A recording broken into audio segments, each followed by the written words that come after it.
और बड़ी खबर इस बीच आ रही है। रामपुर उपचुनाव में मुख्यमंत्री योगी आदित्यनाथ की हुंकार। उन्होंने कहा आजम को करनी का फल मिल रहा है।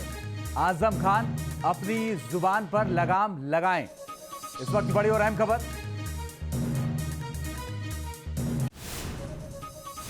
करहल में जीतने के बाद दूसरी बार जनता जनार्दन ने उनके दर्शन नहीं किए होंगे और 27 बार करहल में जनता जनार्दन की सेवा के लिए केंद्रीय मंत्री प्रोफेसर एसपी सिंह बघेल ही बार बार वहां गए हैं। किसनी में हमारे कार्यकर्ता गए हैं।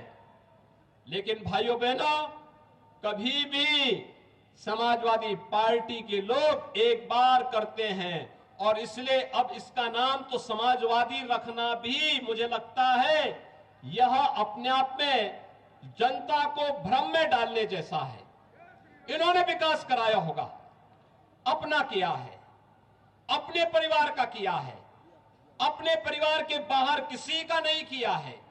किसी अन्य गरीब का जिसने भी उभरने का प्रयास किया उसके साथ क्या कुछ हुआ यह हर व्यक्ति जानता है। और भाइयों बहनों, आज तो मुझे आप सबको बताते हुए एक नया रहस्य मैं आपको बता रहा हूं। ये समाजवाद ये जेपी का समाजवाद नहीं है, डॉक्टर लोहिया का समाजवाद भी नहीं है। चचा शिवपाल तो डॉक्टर लोहिया के बारे में लिखते हैं लेकिन उनको स्वयं नहीं मालूम होता है कि वे क्या लिख रहे हैं। उनको स्वयं नहीं मालूम है। ये समाजवाद के जो अलग अलग ब्रांड हैं वह एक खानदान में भी देखे जा सकते हैं। भाइयों बहनों, शिवपाल जी का जो समाजवाद है वह है जिसकी लाठी उसकी भैंस, यानी ये लठैत समाजवाद है इनका। प्रोफेसर राम गोपाल यादव का समाजवाद वह पूंजीवाद में बदल गया है। सब धरती गोपाल की, नोएडा से लेकर के फिरोजाबाद तक जो भी धरती दिखाई देती है समाजवादी पार्टी की सरकार में उस जमीन को उन्होंने या उनके शागिर्दों ने हथियाने में कोई गुरेज नहीं की। और अखिलेश जी का समाजवाद तो अवसरवादी समाजवाद है। भाइयों बहनों, शिवपाल जी के साथ क्या हुआ था हर व्यक्ति समझता है।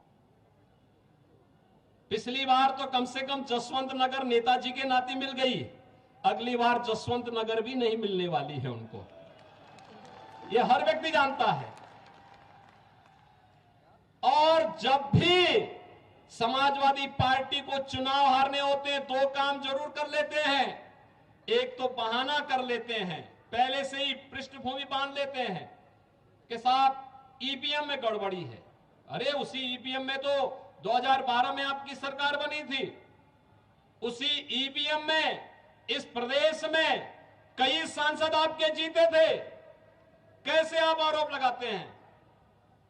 कभी इलेक्शन कमीशन को दोषी ठहराने लगते हैं और कभी उसकी पृष्ठभूमि बांध करके अपने कारनामों को नहीं देखेंगे।